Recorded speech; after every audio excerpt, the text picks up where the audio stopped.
Welcome to the Bat Lessons Book Club. I'm Alex. And I'm Brian. And this time we are talking about Absolute Batman number 16 by Scott Snyder, art by Nick Dragotta, and colors by Frank Martin. I think. Hold on just one second. Frick. Yeah. Art by Nick Dragotta, colors by Frank Martin, letters by VC's Clayton Cowles. This is another fun one. You know what? We're getting like room to breathe a little bit. Mm-hmm. I felt like the first two arcs, it was like every issue was like leading into the next one. And now I think they are like, they're over a year in, right? The book's selling well. And they're just like, let's have fun. Let's do whatever we want. Get in some different stories. Yeah. Still peeling back the layers, though, dropping in those little mysteries here and there. 100%, yes. A lot of like world building, for sure. Yeah. One thing that struck me about the cover, I don't know if you thought about this, Mm-hmm. is that Batman is like an absolute unit in this universe. They repeatedly show us, like time and again, how tall he is. Yep. And Wonder Woman, I think, is taller. Yeah. Yeah, he's looking up just a little bit. So she's ridiculous in this. I actually did read the first couple issues of Absolute Wonder Woman when it started dropping, but I just haven't been able to keep up. I've got like 2 kids. I've got a full-time job. Yeah. And a podcast. And a podcast. Yeah. Ostensibly a history podcast in addition to a book club. So this is for me a window into it. I'm interested in your take before we jump into the story. Clearly, this is following up to an Absolute Wonder Woman issue that we did not read. Yes. That is like a staple and tradition in comic books. Is that like they're referencing something you didn't read, and you kind of like when I very first started reading comic books, bothered me a lot. I'd be like, what is happening? Why is that a thing? I feel like I'm missing a reference, right? And it felt like, to me at the time, like almost like punishment for like having not read it. But now that I've been reading comics for years and I've done the thing where I'm like, oh, I got to go back and read this other story, and I got to go back and read this other series, and like I got to like piece it together, and you're going to do the full chronology. I see it for I think what the intention is, which is it's rewarding people who've been on for the full ride, but it's absolutely not necessary. Like it's always built in a way where, unless it's like an event, like it's okay. You didn't need to read that other thing, right? And so now it doesn't bother me. It's like water flowing under the bridge. It's like, okay, yeah, this thing happened. He got this doodad from her. But I'm interested. How do you feel about it? It doesn't bother me at all. I know that I have like kind of a unusual relationship with things. And so like Marvel Cinematic Universe, good example, is it's like if you've missed a movie, does it like totally screw you up? And my opinion is, if that's the case, then it wasn't a good movie. It was not a good movie. That that every movie should be able to stand by itself. You should not be required to watch the 16 before it to understand the 17th, sure. Right? And so I've dealt with marketing for a long time, so I see how they like drop those little nuggets of bait out there. Sure, yeah. And so I see exactly what they're doing here is to make you feel like you've missed something. And they even have that little line that's like, if you want to know where you found this thing, go read this other thing. Cha-ching, you know? No, 100%. And so like, I feel like I've got a real Zen view about it, that I saw the thing and I went, oh, cool, whatever. And I just kept going because if it were necessary to understand this story, then it should be in this story. Sure. I move on believing that it's not necessary. Yeah, and I think a lot of times if they're doing it well, then like, let's say it truly is necessary, they'll fill you in. Like there'll be a character who gives you a little recap, or like there'll be a little flashback or whatever. So I think you've got the right attitude. It took me a while to get there, for sure.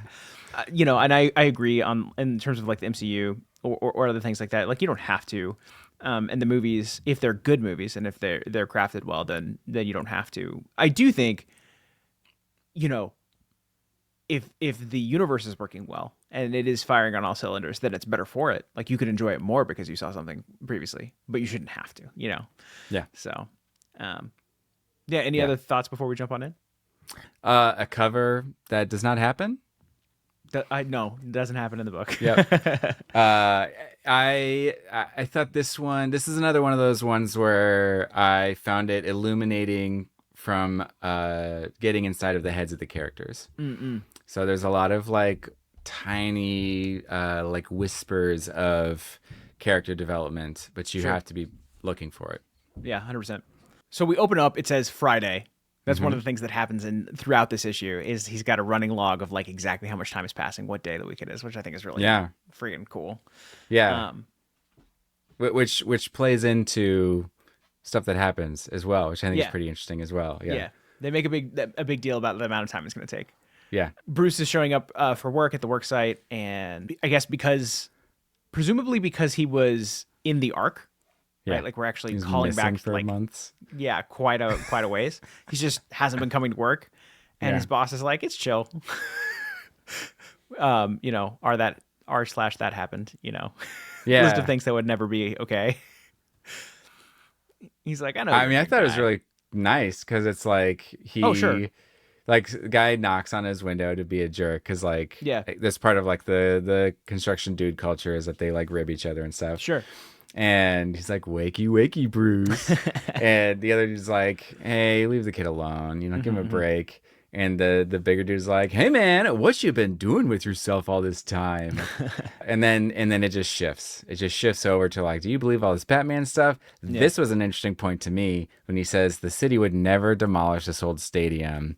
But Batman did it in a day. Did it in a day, yeah. So it's like Batman, like maybe Bruce...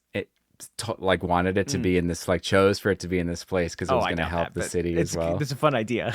It's a fun idea. Like, I feel like why would they put that nugget in there if it wasn't making some kind of a simple reference like that? And Gotham needs it. Yeah, they say that. Yeah.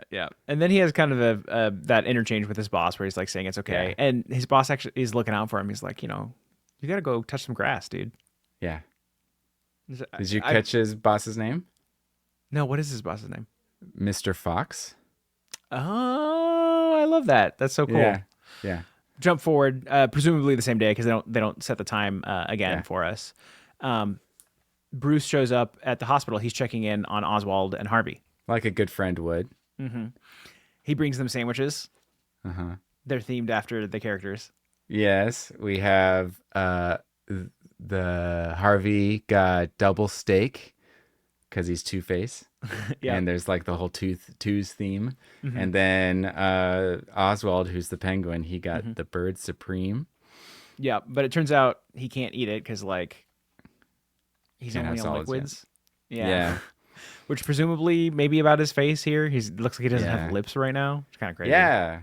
It's interesting because I don't remember getting good view into what had happened to them other than they were messed up, And so this jaw thing is new, and it makes me really curious like what it is because like the Riddler, he's got like his whole brain is like connected with the AI bot thing that he's super into, and like Two-Face, obviously he's got some sort of like a cyborg something going on, and it makes me wonder like what's going on with this jaw, because the Ark, they do technology but they also do like science.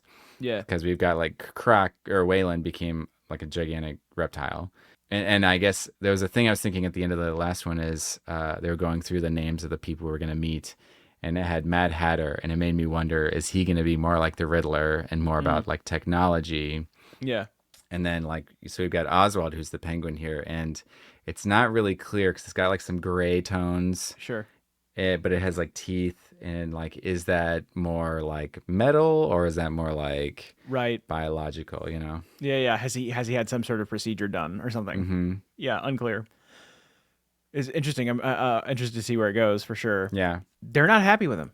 They're kind of tearing into him a little bit. They're blaming him for them being like disfigured and maimed. Yeah, and like not going easy on him. Like Oswald's like, hey man, it's really cool that you're like saving the city and all, big man, but maybe next time try and save your friends a little bit, because we didn't have a choice in any of this. You chose this for us, which kind of implies like they're here because of him, even though he's not the one that did it. it was his fault in a way, Yeah. And he takes it which, hard, man. He's not even looking him in the eyes, yeah. right? He's keeping his head down and he doesn't reply. He just kind of walks out. Hmm. And it's giving some of the insight because in the previous issues we'd been wondering like, is it going to be okay? Are they going to hate each other? Like, Yeah. is this the beginning of the, what do you call it? The Friends Gallery Oh, yeah, yeah.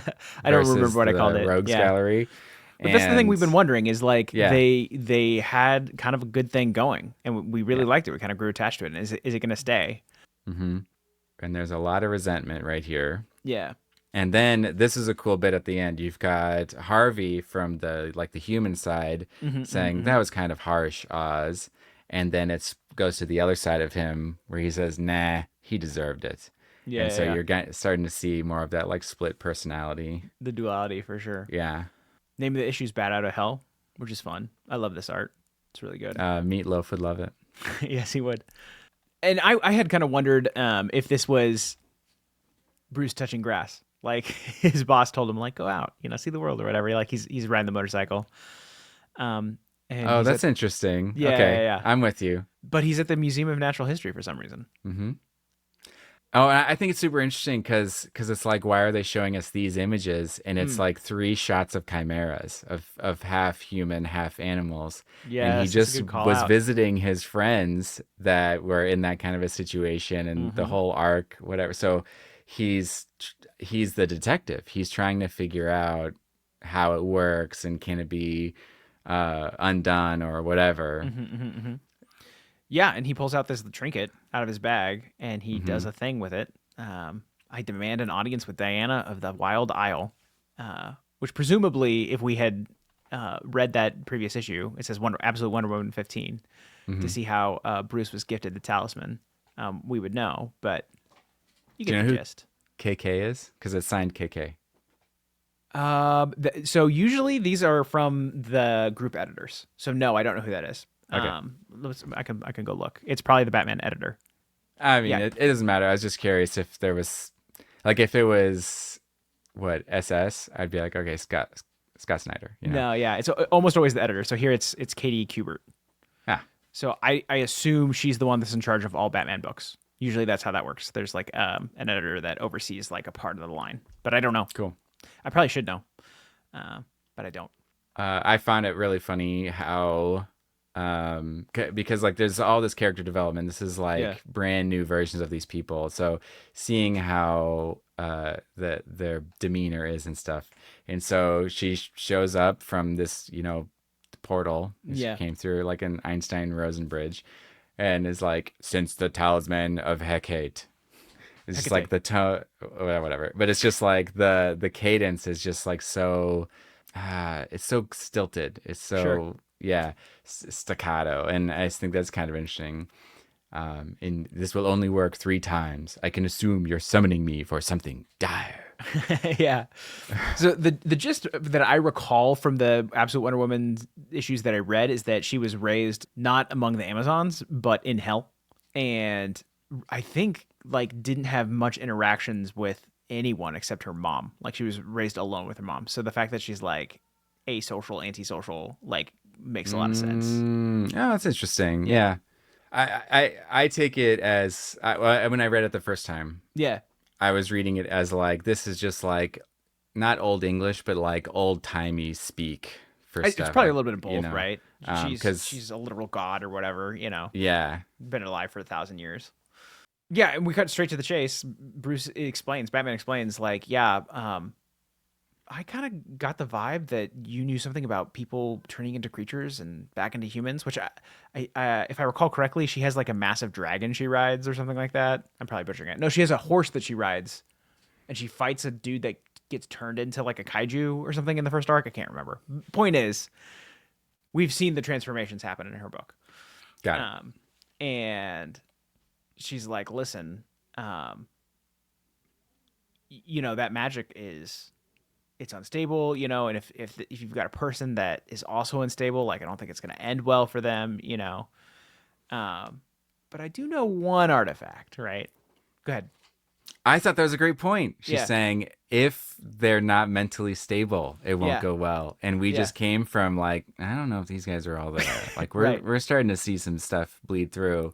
Yeah. So I read this as like kind of confirmation of kind of what I felt when I read those that other in the hospital. Yeah, That 100%. they're mentally they're struggling. And she explains like there is one artifact that could solve your problem, but it's going to be an ordeal. We got to fight this dude. We got to travel for a few weeks. And he's like, I can't do that. I've got a job. And she's like, timey-wimey, wibbly-wobbly. It'll be okay. Yeah. And she, just like Batman opened a portal, she also opens a portal. And they step through it, and he asks, like, are we in hell? And she's like, no, we're in, like, the in-between, right? This is like a purgatory or something like that. Between the surface world and the underworld. Yeah. Where the veil between realms is thin. Yes, exactly. And it's got these. You're gonna have to help with the pronunciation because A-E-A-E-A. I don't know that one.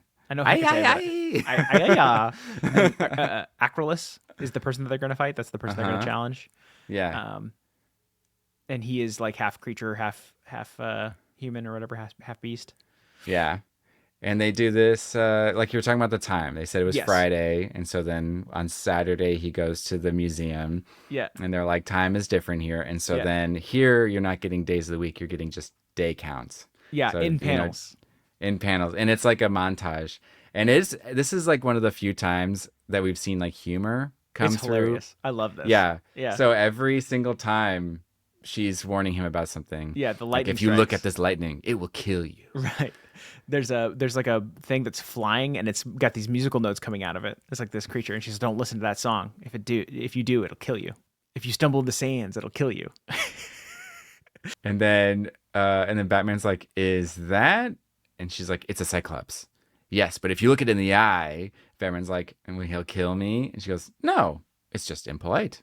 Why would you think he'd kill you?" Why would you think that? That doesn't make any sense. Come on. And you get the sense that they're kind of bonding a little bit. Like they're talking about things. They're observing different things as they go along. Mm-hmm. He talks about his father's death.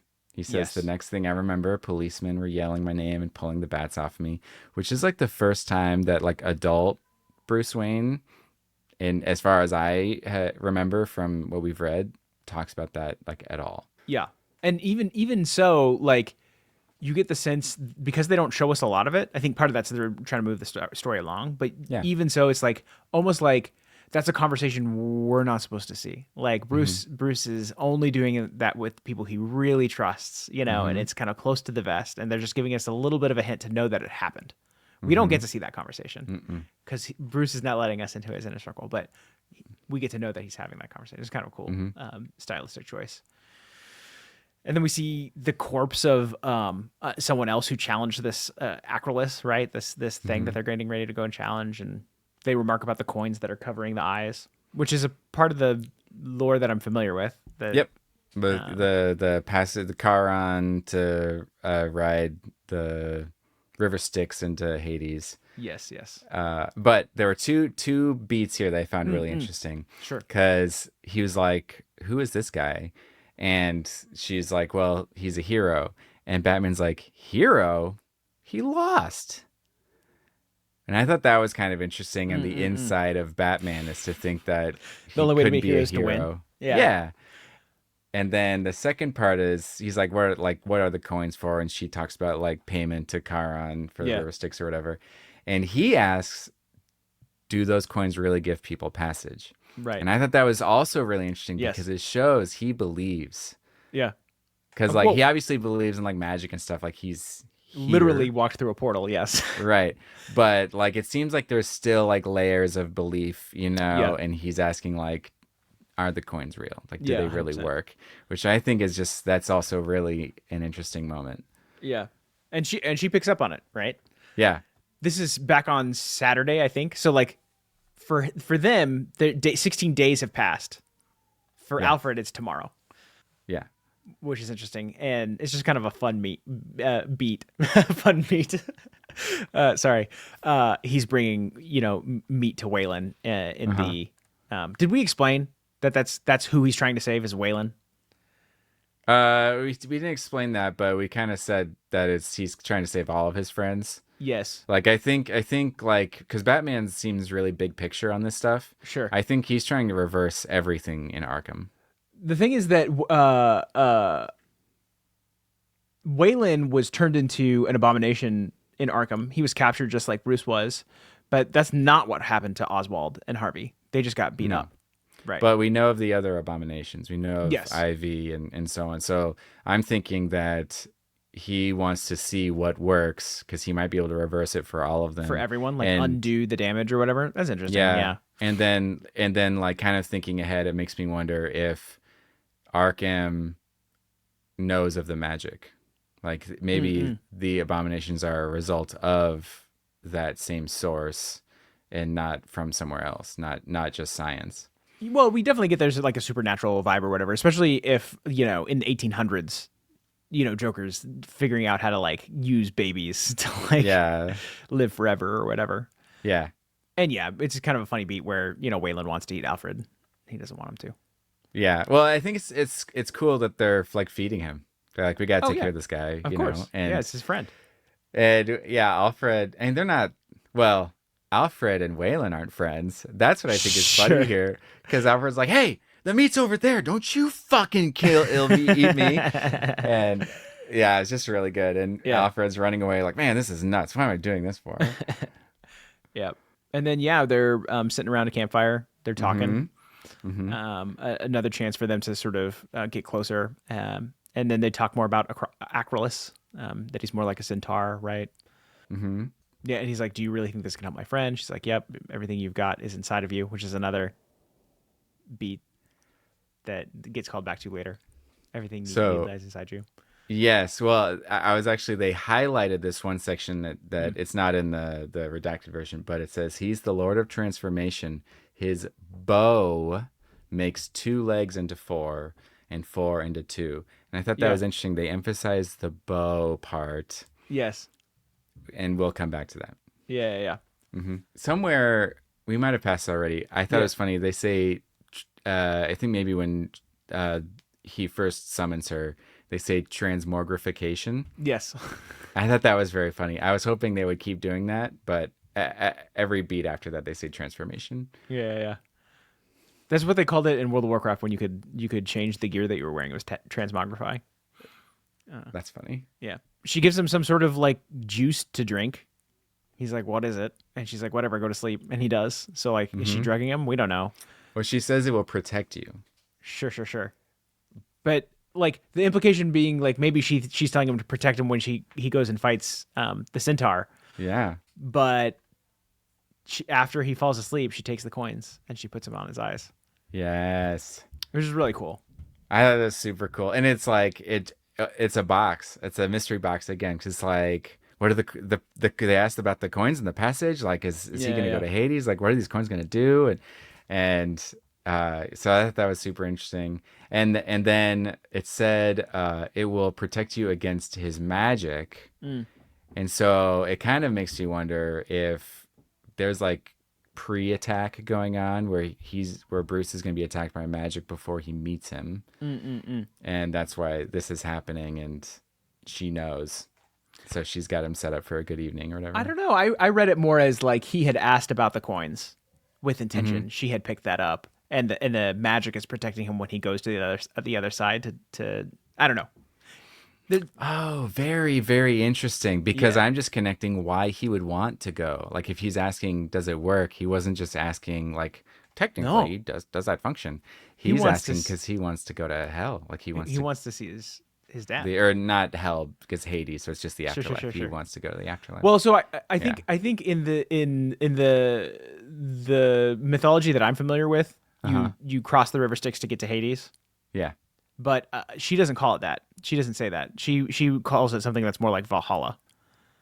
Oh, really? Because she was saying that this was the place between the surface and Hades is where she does say that. But let me pull up Elysium. Payment for the Charon, the ferryman, to buy passage to Elysium, where fallen heroes dwell. That's right. You're totally right. So in this universe, he doesn't give you passage to Hades. He gives you passage to Valhalla, basically, right? And And so he goes, wait, where heroes are, who's his hero? His hero's his dad. His hero's his dad, right? So when he asks her if it works, it's because he wants to go see dad. That's good. And she understands that and does it for him. And that's the potion. The potion is, she calls it, oh, it's protection, but it's part of whatever. It's putting him to sleep. Maybe it is giving him protection so that he can come back afterwards. That she puts the coins on the eyes.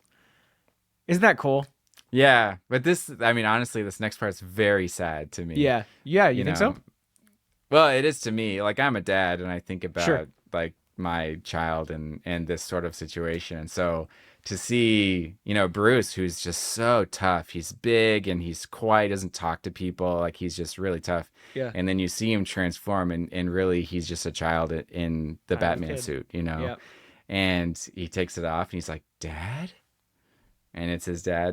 And he runs up and he jumps on him. He gives him a big hug. Yeah. It's just so sweet. I think it's really sweet. This isn't sad to me in the same way I think maybe it's you. I think this is I don't know. It's feel good. I cry when Mufasa dies in The Lion King. I don't cry when Simba gets to talk to him again. Remember who you are. I enjoy that. I think that's cool. There's something like spiritual, positive, uplifting about that. The idea that like, the generations watch over you or whatever. Yeah. This is interesting because I don't think I cry over sad things. I cry over love, like extreme love. Yeah. Literally waterworks. Every time Mufasa dies in Lion King, every time I will cry. My son has an abridged version of the story in a book, and I read it to him and I cry. Yeah. I don't know if you can tell, talking about that slide was hard. Makes you tear up a little bit. Yeah, like I kind of have to go somewhere else in my head. Yeah, fair enough. Mm-hmm. And they have a little heart to heart, right? And he asked his dad about like being a hero. Mm-hmm. How do you do it? How are you a hero? And I'm trying so hard, and everyone I care about is getting hurt anyway. Mm-hmm. And he's like, listen, I didn't saving you in the zoo. That wasn't like being a hero, right? Like, I don't view that as saving you. Saving you is what I did every day, right? Like, I raised you to be a good kid. And this is like hitting on something that they had sort of said before, right? I can't remember exactly what it was. The idea that the sacrifice actually isn't special. What's special is like showing up every day, right? Mm-hmm. That it's emblematic of the greater care, right? Which is a really powerful idea. And I like that they're sort of hitting that theme again. Mm-hmm. And then they pan out. Yeah. And they're on the bridge from the contest. He's on the Bat Bridge that he was designing, that he got the award for. Yeah. That they went to the zoo for. Which is cool. There's like a symbolic passing there or whatever. Yeah. And the bat is symbolic and really well done. Mm-hmm. He wakes up and he wants to tell Diana all about it. And she's like, no time. It's game time. Here's Acrolis. We're going to fight him. And then they do. We just get like some really cool art. She pulls out her giant Final Fantasy sword. She does, yeah. It's the Cloudbuster. Yeah. And they make a little joke where, he calls the mates or whatever, and they both say they're not together. Yeah, I thought that was really good. Yeah, it's pretty cool. Diana, you and your dark mate. And at the same time, almost as if it's like this what gives them energy is like being called mates. They both jump forward. We're not together. That makes them angry. Yeah. Yeah. You wouldn't like me when I'm angry. Yeah. And we just get some cool art. Yeah. Bruce gets kicked in the face with a hindquarter. Yeah. And he's falling off this gigantic bridge. Yeah. Acrolis is like, shame. He, like past tense, he had a warrior's heart. Like, kind of implying I just killed this dude, Yeah. And then Pegasus, who is her flying horse, who is, I think, a skeleton in this universe, like Death Horse, which is kind of cool. Who hasn't been here this whole time, shows up and goes and flies after Bruce. He's going to rescue him. Mm-hmm. This is a poster. What, Batman cool. on the Batman Pegasus? on a skeleton Pegasus. Yeah, maybe that'll be the with thumbnail. Red eyes. Cool. Yeah, it's awesome. Yeah. Well, and that's her shtick, right? In her book, she's flying on the Death Pegasus all the time, right? Yeah. And then he's aiming at Bruce, and he says, "All right, Amazon, from 2 legs." Oh no, he's aiming for Diana. That's it. From 2 legs to 4, Diana. and Bruce is like, no, watch out, and he saves her, which is like a little cliche, but I don't know, the art's cool. Yeah, it is cool. But Batman does get shot, He does. and he doesn't grow more legs. He does not. Is that like a not yet? Or I is don't, that I don't like know. a mistake? I don't think it's a mistake. There's so much intentionality in this issue. They've I like put so know. many nuggets down that it's not a mistake. Yeah, maybe it's gonna happen later. Maybe Acrolis is in on this whole thing. Like, I don't know. Maybe because it was intended for Diana and it's not him. I don't know. Yeah. Yeah. You, I mean, yeah, it's not like Cupid's arrow. Maybe it's got to have something more to it going on. yeah, I don't know. Yeah. And then, yeah, so she runs in. She's like, my mother is a master of transformation, and so am I. And I'm going to transform your face. It's just so stupid. It is. But whatever. It's kind of fun. Yeah. She f's him up Yep.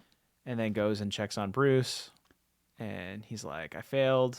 I couldn't the artifact, which like up until this point we think they're going for the bow, and so like oh, they didn't get it. And Diana says, you haven't failed, Bruce. Remember what I told you. Now it's time to get home. And what did she tell him?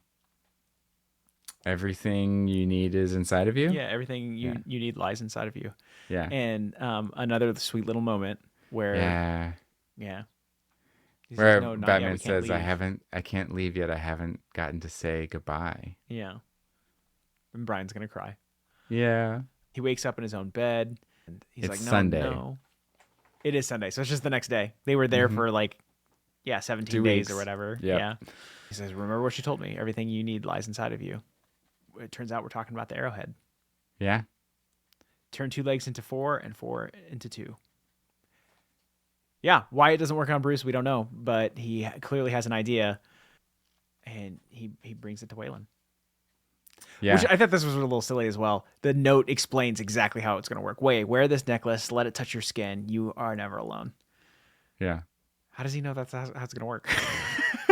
All of a sudden, Bruce is a magic expert. Whatever. I don't know. Yeah. Yeah. And I like that it was a B because it's Batman and it's Bruce, right? It's just a B. Yeah. And I like that Waylon, as obviously how much of an animal he's become. Yeah. Like he was thinking about eating Alfred, and he's like losing track of himself, just like the other friends are.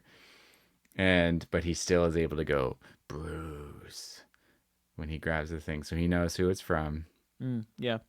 I thought this was a really great issue. We got a lot of really great themes here, which is like he's trying to keep the friends gallery together, right? He's got these connections. They're important to him, but he's betrayed them in some ways or failed them in some way. He wants to make up for it, right? They don't necessarily see that. And he's not telling them that, which is like probably a failing of Bruce that seems common to his character across universes, that he can't like talk about his feelings or whatever. You know, we get a cool interaction with Wonder Woman. This is like exactly the type of crossover that I love. It's probably just the one issue, right? But we get to see the characters growing closer together. We get to see a part of her lore. It's a great advertisement for that book, right? I'm like, oh, now I want to read that. And just really cool beats about Bruce's pathos. Like, why does he want to be a hero? You know, and he wants to be like his dad. And his dad's trying to tell him that, like, that's good, man, but like, you know, you might be thinking hero in a different way than maybe you should be. Which is such a cool part of Absolute Batman, is that like Scott Snyder repeatedly is trying to show us lessons that he's learning. Like in the annual, right? Where he thinks that, you know, the right way to solve, you know, the hate is to like go F up people and like maybe even kill them, right? And learns that that's probably not the right way to change hearts and minds, right? That's probably not the best way to like make the biggest impact. When the first arc, when they're going after Sionis on the boat, he's going by himself, right?